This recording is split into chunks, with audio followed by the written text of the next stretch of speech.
Hello everyone, friends, how are you? Support me with a like and a comment, have a nice day. Hey Reddit, I don't know where to start, but I feel like this story has been on my mind for years, and maybe it'll help me make sense of it. I want to share something personal with you, and I'll try to make it as real as possible. I've gone through a lot of things, and maybe you'll understand. I was never a typical girl. Growing up, I never really felt like I fit in with the usual crowd. Not because I was a loner or anything, but because I never really knew who I was. Most girls in my class were giggling about boys, talking about their outfits, trying to keep up with the latest trends.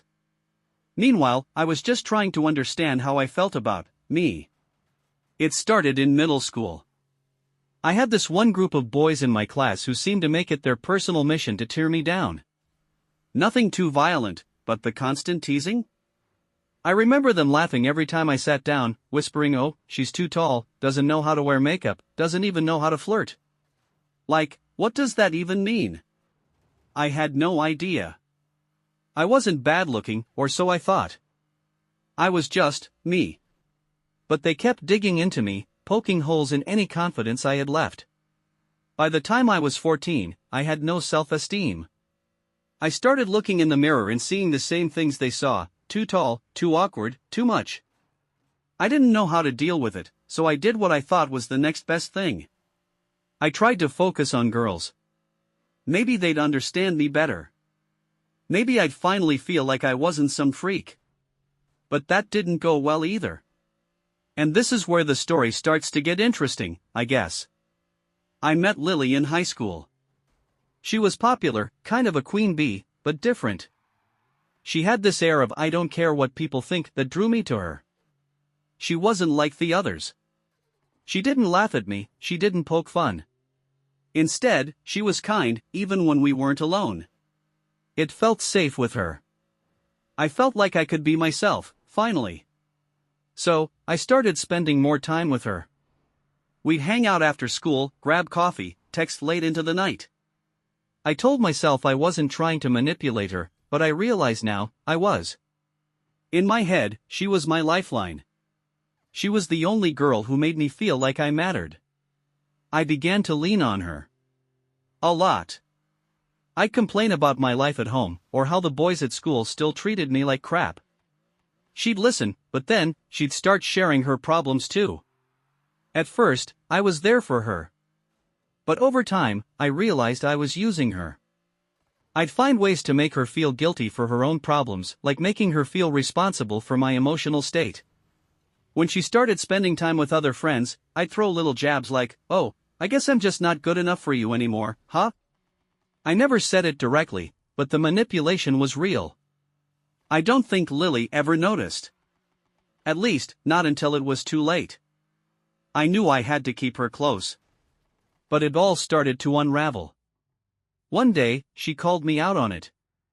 "I feel like I'm always fixing your problems," she said.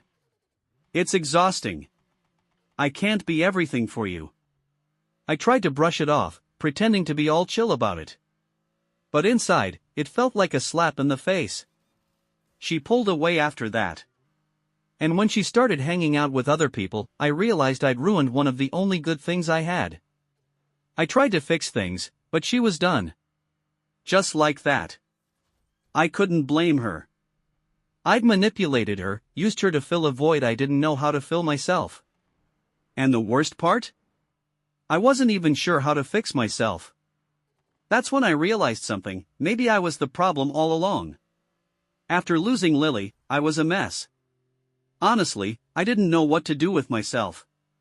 I had no idea how to connect with anyone without feeling like I was just faking it, or worse, trying to manipulate them into making me feel better. But then came Zara.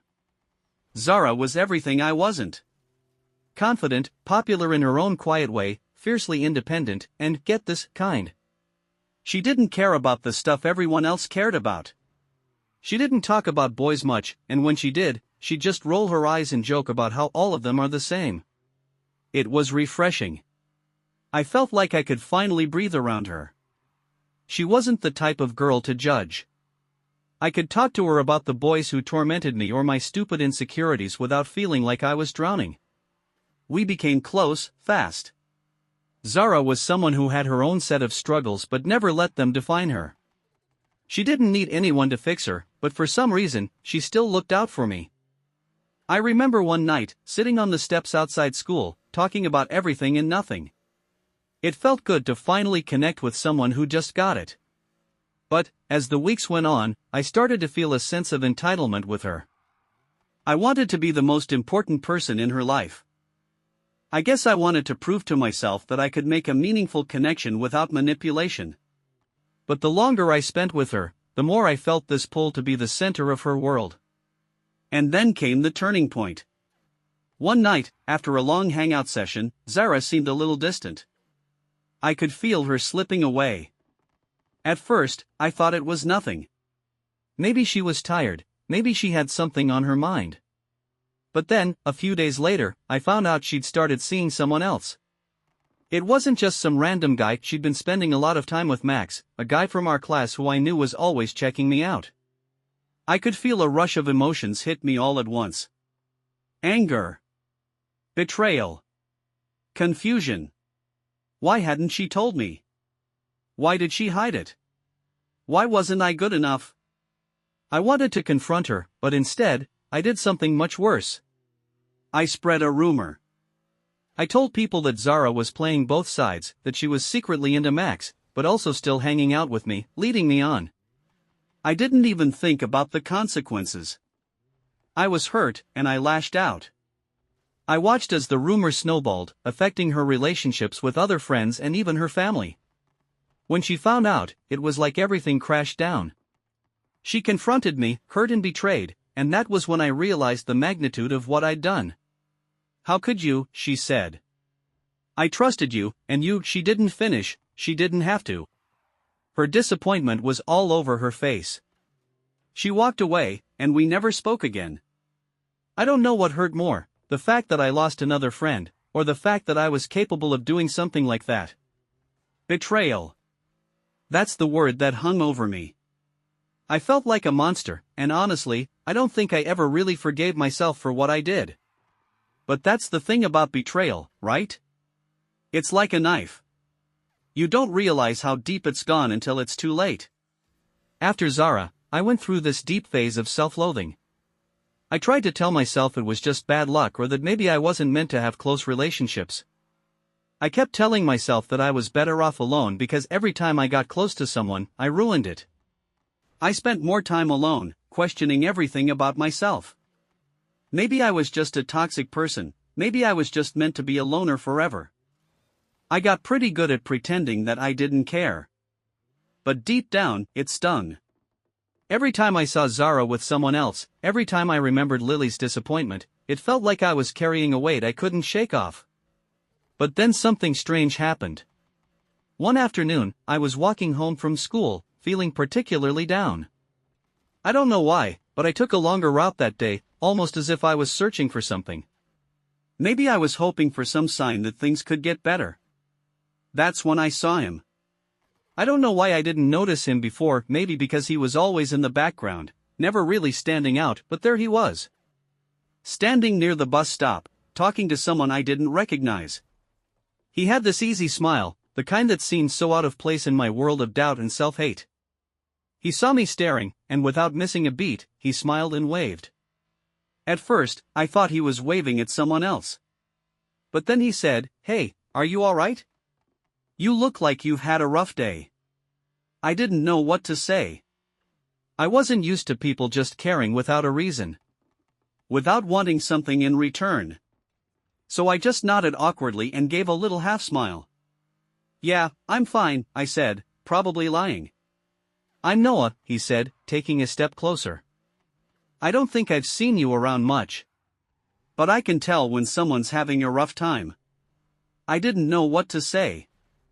I mean, what do you say to someone who's actually kind to you, without any strings attached? "I'm, Emily," I said, almost shyly. And for the first time in what felt like forever, I didn't feel the weight of the world on my shoulders. It was just this random moment, but something about his presence made me feel like maybe, just maybe, I wasn't as broken as I thought. And that was the start of everything. Noah wasn't like anyone I'd ever met. He had this calm about him, a kind of steadiness that was so foreign to me. When we started talking, it was casual at first. He wasn't pushy, he wasn't trying to fix me or anything. He just listened. I could talk to him about anything, about my awkwardness with boys, my failed attempts at friendships, even the self-doubt that always followed me around like a shadow. And somehow, he didn't judge me. He didn't even seem to notice when I awkwardly stumbled over my words or when my insecurity came creeping back into the conversation. It felt so easy. We started walking home together regularly after that, and with each conversation, I felt like I was shedding pieces of the armor I'd built around myself over the years. One day, as we sat on a bench near the park, he turned to me with a gentle smile. "You know," he said, "you're a lot cooler than you give yourself credit for." I laughed, not quite sure how to take it. "Yeah, right," I replied, brushing it off. But Noah didn't let it go. He gave me this look, like he was trying to figure me out, and then he said, "I know what it's like to doubt yourself. But if you keep doubting everything about who you are, you'll never see the amazing parts of you that other people see." It was one of those moments that hit me harder than I expected. I'd heard people say similar things before, but with Noah, it felt different. He didn't say it like he was trying to make me feel better, it was just the truth as he saw it. And in that moment, I felt understood. For the first time in a long time, I wasn't just me and my problems. I was me, and someone was genuinely seeing me. From that day forward, we kept talking. We got closer, and eventually, I found myself thinking about him more than just a friend. But the weird thing was, it wasn't like the crushes I'd had before, there was no pressure. There was no expectation. It was like he was just there, and that felt more real than anything I had experienced in a long time. One evening, as we were hanging out by the lake near our school, Noah leaned back against the cool grass, looking up at the stars. "You ever think about how big the world is?" he asked. I rolled over to look at him. "All the time." "It's crazy, right?" he said with a soft chuckle. "Like, all these people in the world, and somehow we ended up here, talking." I smiled. "I'm glad we did," I said, almost whispering. Noah turned to face me, his eyes soft and a little shy. "Me too," he said quietly. Then, he leaned in, his lips brushing mine for the first time. It wasn't rushed or forced, it was just gentle. A connection. I don't think I'd ever felt something so real before. It wasn't just the kiss, it was the feeling that I wasn't pretending to be someone else. I wasn't manipulating or hiding. I was just me, and that was enough for him. After that, everything changed. Noah and I started officially dating, and I don't know how to explain it, but I felt like for the first time in my life, I wasn't broken. I wasn't this messy, self-doubting girl who could never do anything right. With him, I was just me. And that felt good. But things, as they always do, didn't stay easy forever. Thank you very much for watching. Please support me by subscribing, liking and of course commenting. See you next videos.